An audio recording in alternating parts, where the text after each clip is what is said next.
Olá, amigo, olá, amiga. Vamos dando continuidade aos estudos que temos feito junto com Vinícius nessa obra tão magnífica que ele nos deixou da sua lavra em torno do Mestre, em que ele vai desdobrando para nós o Evangelho, a doutrina espírita, a vida, o cosmos, tudo a partir de uma ótica mais elevada, mais sublime e leve. De forma simples, ele vai apresentando para nós o panorama da vida imortal, da vida verdadeira do espírito, que é a vida espiritual, e nos ensinando a ver este momento em que nós nos encontramos, ou seja, a fase em que nós estamos encarnados, nos ensinando a ver essa fase também com os olhos do espírito. Naturalmente aí vão surgindo novas formas de observar tudo quanto a gente tem vivido, nosso derredor, nossas companhias, nossos companheiros encarnados e desencarnados, e a tarefa que está responsabilizada a cada um, ou seja, aquilo que a cada um cabe fazer nessa terra, que veio aqui fazer, e que muitas vezes, pelo andar da carruagem, pelas ilusões, pelas distrações do mundo, a gente vai se perdendo. Perdendo no sentido que a gente vai se perdendo do discernimento, da lucidez, da compreensão da nossa essência. Algo, no fundo, nos chama para determinada questão, determinada situação, determinada ação. E, porém, a superfície vai fazendo com que a gente demande esforços, energia para outras coisas. E vai surgindo aquela incoerência, aquele conflito, aquela perturbação, porque o ser acaba se rachando. Ele sabe que não era por aí ou por ali que ele devia estar indo. E, no entanto, pelas forças das circunstâncias que ele mesmo fortificou, produziu, aumentou pelas suas tomadas de decisão, agora não é tão fácil dizer: olha, eu vou voltar, olha, eu vou corrigir. Mas, como nós já vimos várias vezes, o próprio Vinícius sempre reforça, tudo é possível àquele que crê. Então, a gente não vai fazer aquele retorno brusco, porque imaginemos um carro numa rodovia. Um retorno brusco demais acaba provocando um acidente automobilístico. Mas sempre nas estradas da vida nós também temos ali pontos de retorno. E para quem anda talvez descuidado da sua essência, do seu trabalho, da sua tarefa aqui nessa terra, sempre é tempo de fazer este retorno. E voltando para aquilo que de fato nós somos e aquilo que aqui nós viemos fazer, é acertar. Voltar para a nossa essência é dar um passo à frente. Por interessante que pareça, voltar para aquilo que nós somos é dar um passo à frente, é avançar, pois faz com que a gente diminua o percurso que talvez não estava condizente com o que nós programamos antes de reencarnarmos. E tudo isso vai invariavelmente formando essa complexidade que é a vida, mas uma complexidade bela, uma colcha de retalhos que vai ligando encarnação a encarnação, as nossas conquistas espirituais, o progresso por si, só como um todo que vai nos modificando, fazendo com que hoje a gente seja diferente de ontem, como amanhã a gente espera que esteja melhor ainda e, portanto, diferente de hoje. E o capítulo, então, que Vinícius nos traz, acaba tocando em todas essas questões que nós aqui já levantamos como provocação, porque ele denomina assim o texto: iniquidade? Não. Justiça. Ele faz uma pergunta e ele mesmo responde. Iniquidade? Não. Justiça. Vinícius faz a gente meditar nesse presente texto, que é curtinho, porém muito profundo, sobre a justiça divina diante das aparentes desigualdades do mundo. Ao olharmos o horizonte da Terra, nós percebemos desigualdade por todos os lados. Uns apresentando sempre doença, outros com a saúde de ferro, como a gente costuma dizer, a beleza do lado talvez de alguma coisa que provoque a baixa autoestima da pessoa, uma autoestima frágil, uns passando tanta falta, outros sobrando e não repartem, enfim, desigualdade de todos os matizes, por todos os espaços que podem ser conhecidos pelo ser humano. Desigualdades essas, naturalmente, provenientes do ser humano. Mas Vinícius quer que a gente olhe por cima de tudo isso e estude um pouco a respeito da justiça divina. Porque, sendo Deus soberanamente justo e bom, sendo Ele a perfeição, sendo Ele causa primeira de todas as coisas, inteligência suprema do universo, é como que desse um nó na nossa mente se nós não buscarmos entender por que, sendo Ele perfeito, ainda existem todas essas desigualdades. Por que uns desencarnam tão cedo e outros vivem uma vida tão feliz, longeva e com lucidez? Porque outros, fazendo de tudo para ter o pão à mesa, só conseguem mesmo ter realmente aquilo que basta para matar a fome naquele momento e logo em seguida tem que sair novamente ao mundo à cata de trabalho. E outros, por mais que façam esforço para gastar tudo e ficar pobre, nunca perdem os recursos monetários que têm realmente sobrando de montão. A justiça divina pairando por sobre tudo isso é como que se fosse um convite nos chamando a refletir a respeito de algo ali agindo, há leis ali atuando. E o que nos falta realmente é entender, é estudar. Inclusive para a nossa própria vida, para que nós meditemos nas raízes dos nossos sofrimentos, das nossas demandas, nossas feridas ainda abertas e as nossas relações com os demais, enquanto por essa terra que nós vamos caminhando. Porque a terra, de fato, ela é isso. Ela é uma estrada, ela é um caminho, ainda que a gente finque o pé aqui e fale, daqui não saio, isso é impossível. É inevitável que nós vamos mais cedo ou mais tarde voltar para o local de onde realmente nós viemos e de onde nós somos.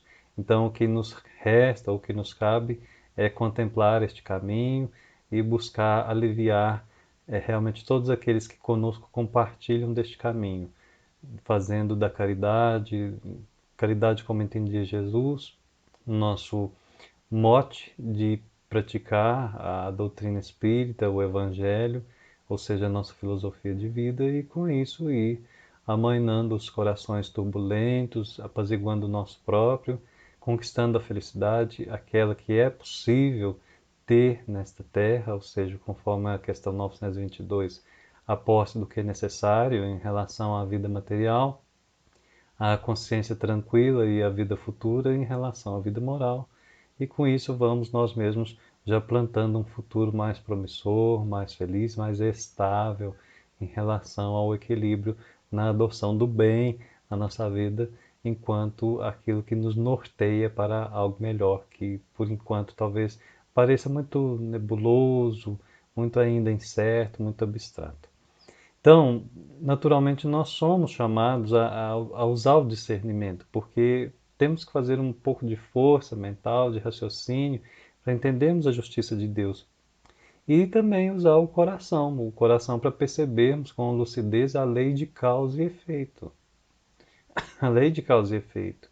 A pluralidade das existências, que é o que nós rotineiramente chamamos de reencarnação, e o próprio sofrimento e a felicidade relativa, que são características deste mundo. Então, realmente, arrematando, é tudo aquilo que nós falamos aqui. A nossa vida ela perpassa pelos caminhos da dor, do sofrimento, das angústias, titubeia entre a culpa e a responsabilidade, muitas vezes vacila ante a liberdade, tem medo da responsabilidade, mas à medida que o ser se fortalece e se reconhece como espírito, ele vai amealhando para si virtudes, realmente vai se autoeducando e aprimorando-se na busca daquilo que ele vê. Não, é isso que eu quero, para mim é isso que me faz bem e faz bem de verdade.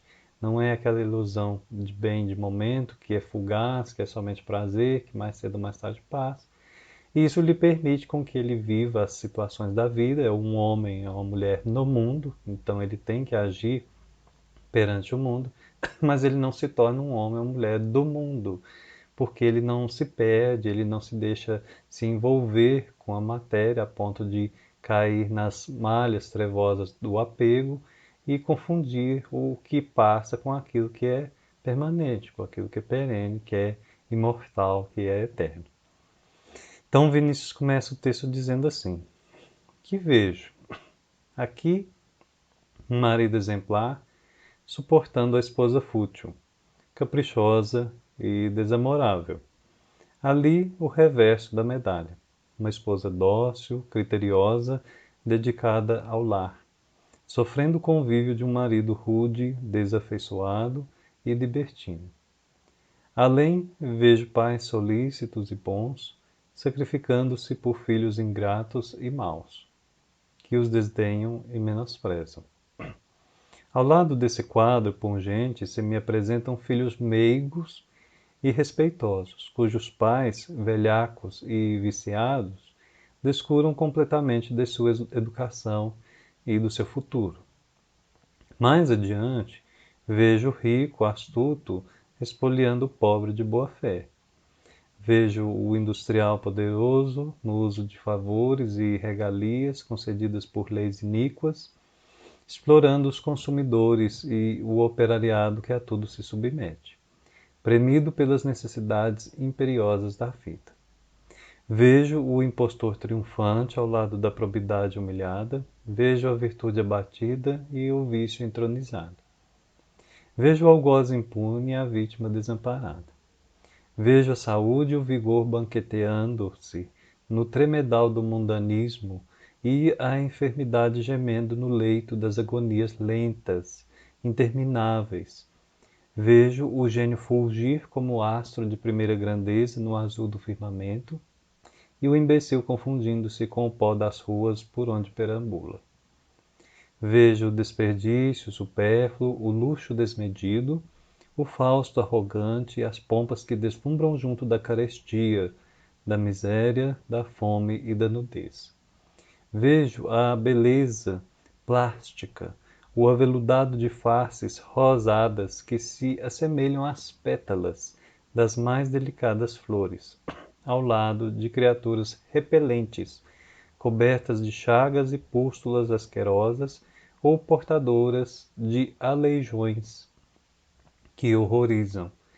Vejo finalmente a lágrima desconsolada junto do riso impenitente, a dor e o prazer, um ao pé do outro, atestando num híbrido conjunto a expressão de uma, e ele coloca aqui então reticências, porque ele traça um panorama muito detalhado e muito rico, porém complexo, do que realmente é a nossa realidade.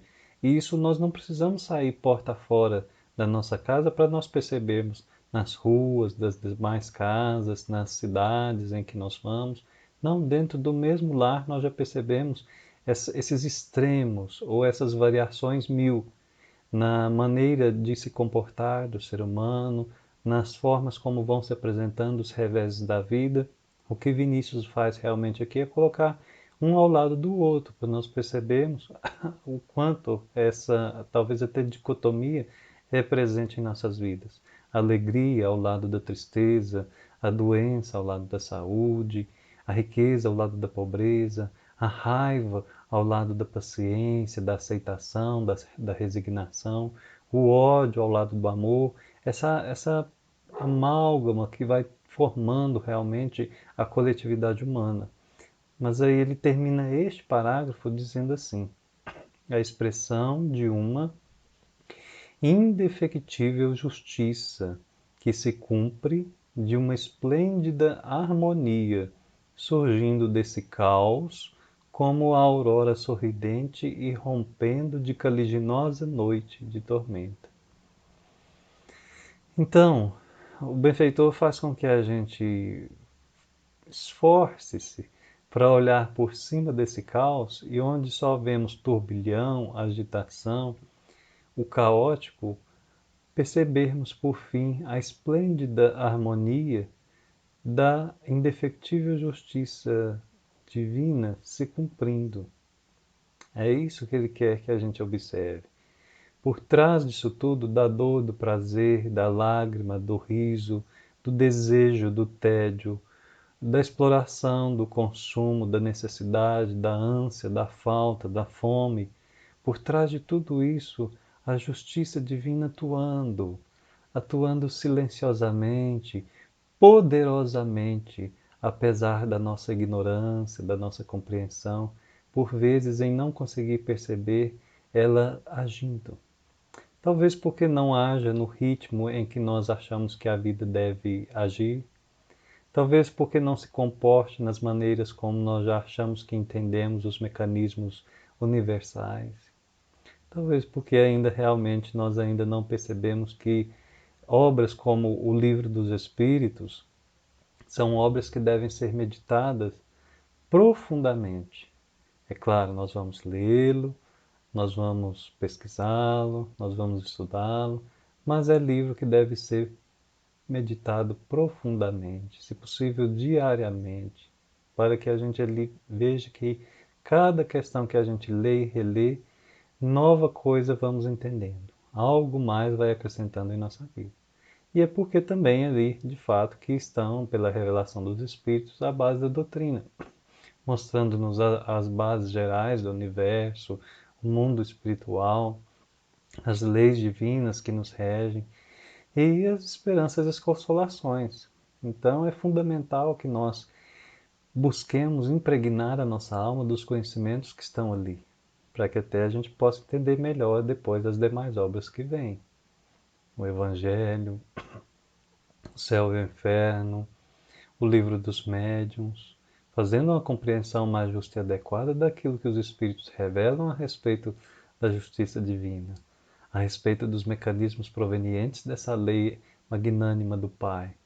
E com isso, então, compreendermos melhor mecanismos talvez até de comunicação, de interação com o plano espiritual, como a prece, como a vibração do nosso pensamento, como o nosso poder de irradiação mental e a nossa capacidade de recepção dessas ondas que estão por aí. E assim observarmos com mais acuidade o que nós temos trazido para a nossa vida e o que nós temos levado aos corações dos demais, para que a gente possa, como que num treinamento contínuo, acertarmos mais. A vida é treinamento para se melhorar, para se aperfeiçoar. E treinar não justifica somente acerto, não. Todo aquele que treina sabe que erra, que tropeça, que cai, mas ele levanta e ele insiste, porque ele sabe que é treinando que vai tornar-se mais habilidoso, vai se melhorar. A vida é treinamento e nós não podemos esquecer disso. Como eternos aprendizes que nós somos, nós nunca podemos nos descuidar do estudo contínuo. E esse estudo é para levar-nos ao autoestudo, à autorreflexão, a uma melhor compreensão de si mesmo, como Filho do Eterno, como co-herdeiro do Cristo, com Cristo, herdeiro de todo esse universo, a partir do momento em que nós vamos tendo capacidade de co-administrá-lo junto com Deus. E assim nos tornarmos ferramentas do bem. Ou como nós remetemos a Francisco de Assis, Senhor, fazei-me instrumento de vossa paz. Mas continua Vinícius dizendo: sim, não há vítimas em meio de toda essa anomalia. Nessa altura, nós recordamos que certa vez, numa psicografia do Chico, Neio Lúcio disse assim: uma nação é também uma obra no tempo. Uma nação é também uma obra no tempo. Porque, como o Vinícius está falando assim, que não há vítimas em meio de toda essa anomalia, é preciso que nós reconheçamos que, enquanto indivíduos ou enquanto coletividade, nós somos atraídos, somos meio quase que jungidos àqueles que vibratoriamente estão no mesmo patamar que nós. Então, por mais que nós nos debatemos e reclamemos de situações que parecem fugir do nosso controle ou não estar ao nosso alcance e nos afetarem profundamente, ali por trás daquilo há algo que fazemos jus. Não seria muito adequado dizermos que nós merecemos, mas é de fato isso, porque senão nós não estaríamos passando. E se nós consideramos que a coletividade é a soma de muitas pessoas, nós vamos perceber, por exemplo, aqui no caso, uma nação como uma obra dinâmica, uma dinâmica, obra no tempo. Então ela não é sempre a mesma. Se nós nos melhoramos, aquele grupo do qual nós fazemos parte se melhora também. Então, recordamos quando o Chico dizia que era preciso que nós atacássemos o serviço, tivéssemos o espírito de trabalho e nos movimentássemos, sem queixa. Porque a queixa, a reclamação, o murmúrio, em nada favorece, em nada colabora para que qualquer coisa se transforme. Inclusive se transforme para melhor. Poderá haver mudanças, mas para pior, já que nós estaremos impregnando aquilo com negatividade, com más influências, com algo pernicioso que tende a derrotar mais ainda aquele clima que já anda de fracasso. Não, nós precisamos compreender que nós juntos fazemos muito mais, que unidos é que somos fortes, e essa força realmente Deus nos dá para que a gente possa dar o nosso melhor, e juntos este melhor pode fazer com que a regeneração vá se implantando na Terra de maneira segura, garantida, confiável. Não há vítimas em meio a toda essa anomalia, se nós observarmos pelos olhos da justiça de Deus. É que os olhos do corpo querem vê-las, quando os da alma estão fechados. Vinícius vai trabalhar conosco nas próximas frases a respeito desta visão nossa aqui, porque vemos dos olhos do corpo, ou seja, de uma visão tacanha, limitada, muito restrita a início de berço e fim como túmulo, nós não vemos além, por exemplo, da preexistência da alma antes da encarnação e da sua própria sobrevivência após o findar das energias no atual corpo orgânico.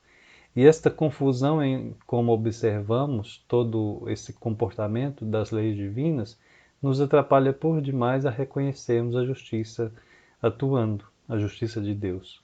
Então reforça ele, os olhos do corpo querem vê-las, querem ver essas vítimas, quer achar vítimas em toda parte. E quantas vezes nós mesmos não somos o primeiro a se taxar assim? Eu sou a vítima. Eu sou o esquecido, o coitado, o renegado, o maltratado, o injustiçado, o perseguido. As dores vieram para mim, o sofrimento não vai embora, a felicidade já se despediu faz tempo. E naturalmente vemos que todas essas crenças, porque são crenças, crenças limitantes, crenças errôneas, só vão fazer com que a gente de fato entre numa espiral descendente de adoecimento. E não é só de adoecimento físico, não, do qual o psicossoma já ficou ali alterado pela maneira de vibrar o pensamento dessa forma. Não, é lá no espírito mesmo. O espírito vai se entristecendo, vai se angustiando, vai entrando num clima de aflição difícil depois de sair, se ele alimenta a sua casa mental com essa maneira de ver a vida. E isso não procede, porque sendo ele filho do Eterno, ele é eterno também. Ele é imortal. Então, ainda que a fase seja dolorosa, seja difícil, pareça quase impossível, ela passa. Ela passa. Tudo passa.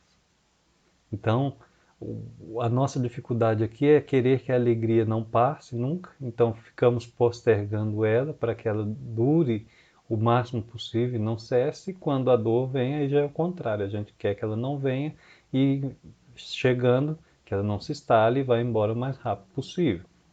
Essa falta de equilíbrio, essa falta de moderação, isso inclusive pela capacidade de sentir e afetação do sensório, viver somente naquilo que nos afeta o sensório, nos prejudica por demais em reconhecermos o equilíbrio espiritual, o equilíbrio do espírito.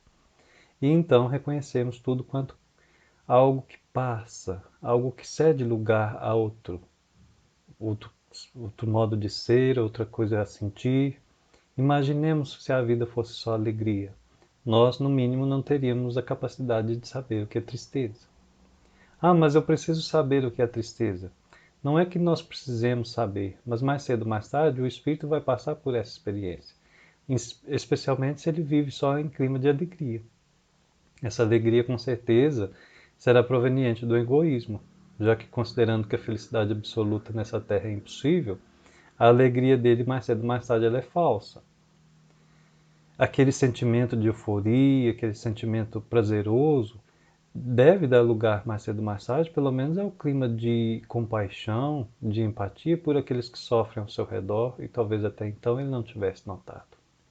E aí como permanecer alegre? É a dificuldade que surge. Bom, Compreender a justiça divina já é um passo muito grande, mas isso não significa que nós faremos com a maior alegria o atendimento, o socorro com o necessitado. Não, nós vamos compartilhar, nós vamos comungar com ele, da dor dele, para que possamos colocá-lo em nossos braços, socorrê-lo da melhor forma possível, estender as nossas mãos, ofertar ouvido amigo, ombro, abraço. É o acolhimento. E o acolhimento perpassa a dor do outro em mim também, para que eu possa sentir na pele o que o outro sente. E eu me reconheça que eu não estou acima de ninguém, que eu sou como os meus irmãos e minhas irmãs. Somos de carne e de osso, somos de coração. Nosso coração sangra, poeticamente falando, por dentro dele corre sangue. Então estamos todos passando pela experiência humana. É claro que cada um com as suas singularidades, cada um com as suas tarefas específicas, mas todos carregamos um elo que nunca deve ser esquecido, que é o fato de sermos todos filhos do mesmo Pai.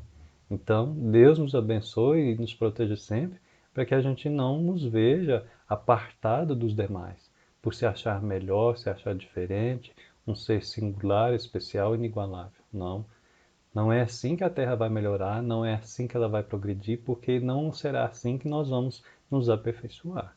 Vejam que ele segue dizendo: abertos estes, ou seja, abertos estes os olhos espirituais, a visão da alma, a visão espiritualista, espiritual da coisa, a mais perfeita equidade se revela à luz do entendimento.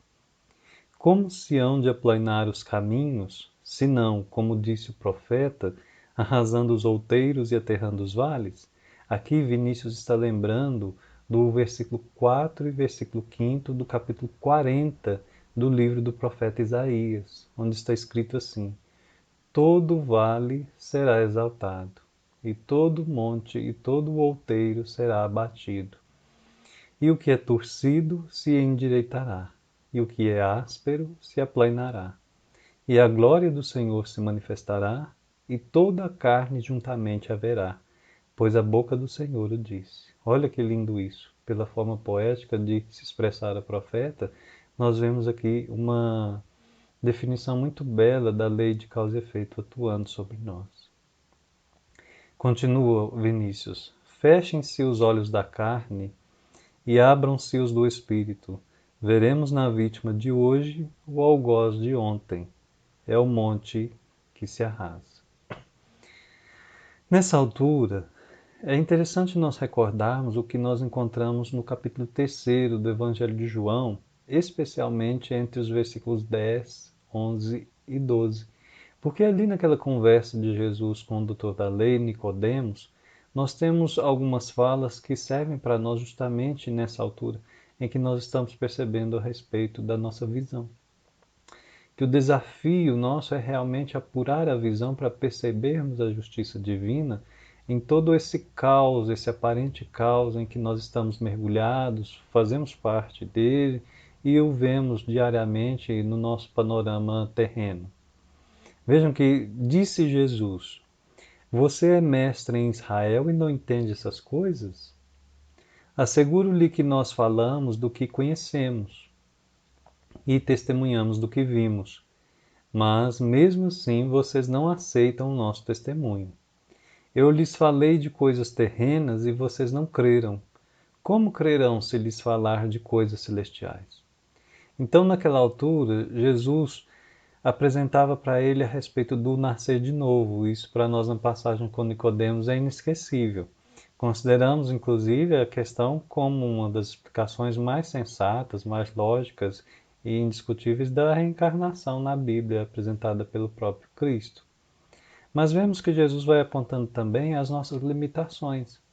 E essas limitações no entendimento das coisas do alto, das coisas espirituais, não são somente pela, digamos, nossa ignorância, mas sim muitas vezes pelo nosso excesso de intelectualidade. Por querermos intelectualizar tudo, por querermos ter explicação sobre tudo, por saber tudo, quase que a gente atropela até Deus. E a gente quer saber mais do que Deus. Então, o que é aqui chamado, o que é pedido, o que é convidado, é que a gente busque um meio termo para perceber que a vida não é entendida somente pela intelectualidade, pelo intelecto, pela racionalidade. A vida também tem outros meios de ser entendida. A sabedoria da vida vem por outros canais. Por exemplo, o quanto a gente perde ao estar num jardim florido e ficar ali entendendo as flores a partir da nossa razão. A hora não é hora de razão, é hora de sensação, mas a sensação que afeta o espírito, no perfume das flores, nas lições da natureza, na professora que é a grande natureza, ali levando energias que realmente são para nós indescritíveis, na beleza de cada elemento ali formado que não poderia jamais ter sido o homem quem o fez, então logo só pode ser Deus, porque o acaso não teria também condição de produzir aquela maravilha. Então a gente vai deixando aquela arrogância intelectual de lado e vai começando a perceber a vida por outros meios, por outros canais de interpretação. Vamos, por exemplo, desenvolvendo a nossa intuição e reconhecendo que ali junto conosco estão vários espíritos. Vamos captando eles e percebendo que nós não estamos sozinhos. E todas essas energias vão sendo trazidas até nós de maneira que nós nem sempre tenhamos a condição, a capacidade ou o dever de utilizá-las como uma análise extremamente criteriosa. Não, a análise crítica ela é sempre fundamental, ela é indiscutível. Mas o que nós estamos sendo chamados é ver o mundo, a vida e a nós mesmos, não só com o cérebro, mas também com o coração. Porque o cérebro sozinho, ele não nos ajudará a ir muito longe. É preciso também desenvolver as vias do coração, o amor e a sabedoria, para que nós nos tornemos seres equilibrados no olhar espiritual, na percepção da ação divina em nossa vida. Veremos mais, diz Vinícius, que o algoz de hoje será vítima de amanhã. É um vale que se abre, o qual em tempo será aterrado, como disse o profeta Isaías. Mas ele vai caminhando para o final do texto, e esse final, ainda, por menor que sejam aqui os parágrafos, é muito rico de explicações. E nós temos também alguns links mentais, como a gente costuma fazer, para favorecer um pouquinho do entendimento do tema que Vinícius trouxe hoje. Por exemplo, ele diz: o homem é o senhor do futuro e o escravo do passado. Porque uma vez que eu entendo a justiça divina atuando em mim, sobre mim e em toda parte, eu vou reconhecendo que há uma parcela daquele caos que cabe a mim apaziguar, resolver, solucionar. E que é possível que eu decida em fazer parte do desespero, do turbilhão, ou não fazer parte. E mais do que neutralizar, ainda socorrer para que aquilo se resolva. Está nas minhas mãos a escolha de um futuro mais feliz ou ainda permanecer em hábitos infelizes. Neste ponto, nós não poderíamos deixar de citar o Código Penal da Vida Futura, que nós vamos encontrar no capítulo 7º da primeira parte de O Céu e o Inferno, ou A Justiça Divina segundo o Espiritismo. Aquela obra magnífica, esplendorosa, da qual naquele Código Penal nós vamos citar somente alguns poucos itens para nós percebermos um melhor auxílio na maneira de ver a justiça divina. Por exemplo, o item 2. A felicidade perfeita é inerente à perfeição, isto é, à completa depuração do espírito. Então aqui a gente já vai começando a raciocinar. Se eu não sou um espírito perfeito ainda, logo é impossível que eu encontre no momento atual a felicidade perfeita. Preciso que me depurar, como aqui mesmo está escrito. É preciso a completa depuração do espírito para que nós encontremos a felicidade perfeita. Bom, essa depuração se dá de um momento para outro? Não, ela não se dá. Mas é preciso que a gente comece este processo. Quanto tempo ele vai demorar? É conveniente que a gente nem pense nisso. Mas o que a gente não pode pensar também é abandonar esse processo. Então não vamos estacionar, não vamos sentar na beira da estrada. Há dias realmente que nós estamos mais devagar, mais entristecidos, devagar quase parando, mas 1 centímetro, um passo. Não fiquemos no lugar, um passo, e já é um avanço. Logo, logo chegam forças que nos auxiliam e nós nos reerguemos, nós continuamos, nós perseveramos e de repente a gente olha para trás e falamos: passamos aquele vale, passamos aquele caminho tortuoso, aquela etapa mais difícil, vencemos. A gente vence, vence sim. Ninguém está sozinho, você não está sozinho, querido amigo, querida amiga, eu não estou, nós não estamos. Nós temos Jesus conosco, os bons espíritos sempre nos orientando, nos abraçando, nos acolhendo. A vida é muito bela, é muito linda. Isso não significa que ela não apresente os panoramas de dores, frutos realmente do nosso passado, da nossa imperfeição, mas nós vamos vencer, nós temos vencido. Continue o item 2 do Céu e Inferno no Código Penal. Toda imperfeição é, ao mesmo tempo, causa de sofrimento e de privação de gozo. Do mesmo modo que toda qualidade adquirida é fonte de gozo e de atenuação do sofrimento. Então, aqui nós já temos uma escolha, uma forma de escolher. Deixar a imperfeição ou trabalhar essas imperfeições para que as causas de sofrimento e de privação de gozo também nos deixem. E, na mesma medida, assim como eu substituo um mau hábito por um bom hábito, as qualidades que eu vou adquirindo vão se tornando fonte de gozo e vão atenuando meus sofrimentos. Então, por exemplo, uma qualidade que a pessoa adquire, uma pessoa que talvez fosse muito gananciosa, com os olhos, com a vida, com os seus recursos energéticos somente devotados ao ter, de repente ela percebe que ela, por si só, é o grande investimento. Então ela começa a voltar os olhos para si mesma. Começa, enfim, a ter aquele insight de que tudo aquilo que ela luta e se esforça, e às vezes quase morre para conseguir, ela não vai levar. Ela vai gozar aqui, ela vai aproveitar aqui. Então, o que ela leva é o que ela é. E ela começa a investir em si mesma. Ainda não vai deixar de ter todo aquele clima de ânsia, de apego, de vontade, de ganância, porque é uma vida toda que ela levou naquele estilo. Mas só de olhar para dentro de si, ela já consegue perceber que a consciência tranquila vai aparecendo, que a fé no futuro vai se descortinando, que um melhor atendimento vai brotando em forma de paz, de confiança, de certeza no alto. No item 3, não há uma única imperfeição da alma que não acarrete as consequências funestas e inevitáveis, como não há uma só qualidade boa que não seja fonte de um gozo. Bom, isso é castigo e recompensa? Não, isso é a lei agindo na forma da equidade, na forma da justiça mesmo, da justiça divina. E isso explica muito bem aquele panorama caótico que Vinícius ilustrou no início do texto.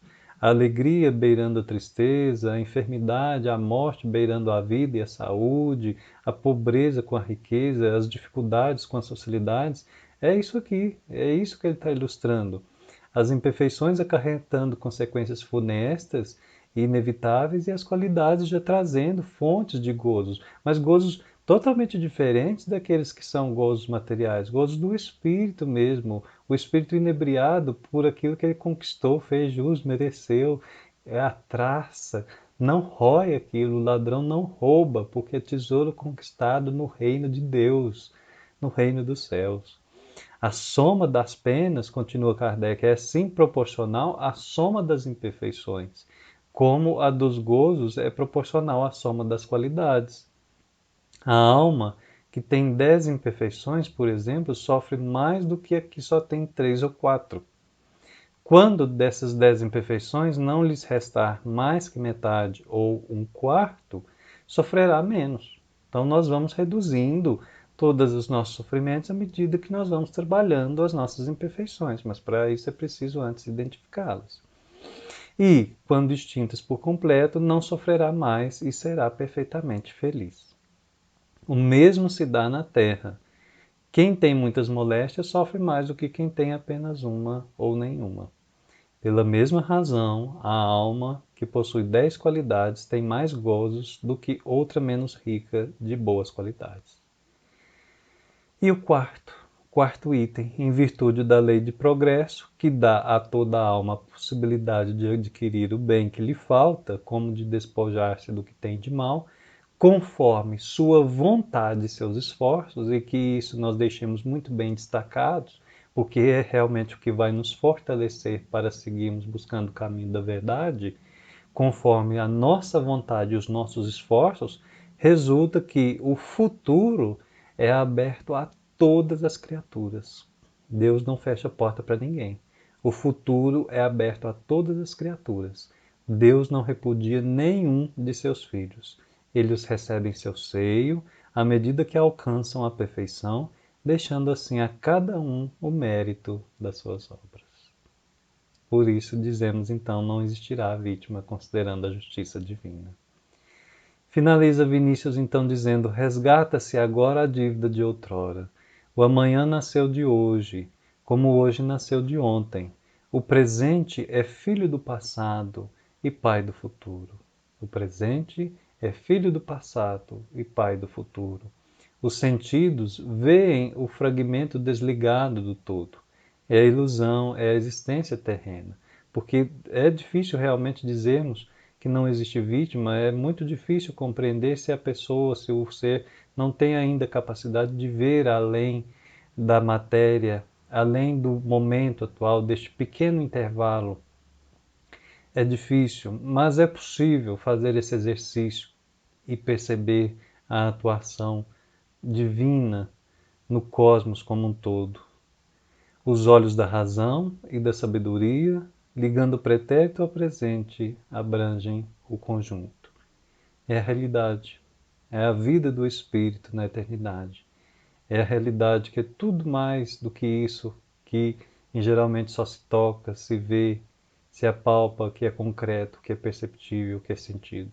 A realidade é muito mais que isso, porque a realidade é a vida do Espírito na eternidade. Como diz Vinícius noutra obra sua, o reinado de Jesus é a realidade do Espírito. O reinado de Jesus é a realidade do Espírito. O céu de Jesus é o reinado do Espírito, é essa realidade da qual nós temos a capacidade de preponderar sobre a matéria e então, além de melhor administrá-la, perceber todas as situações que são decorrentes do atual cenário terrestre.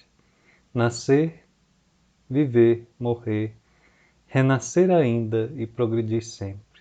Tal é a lei.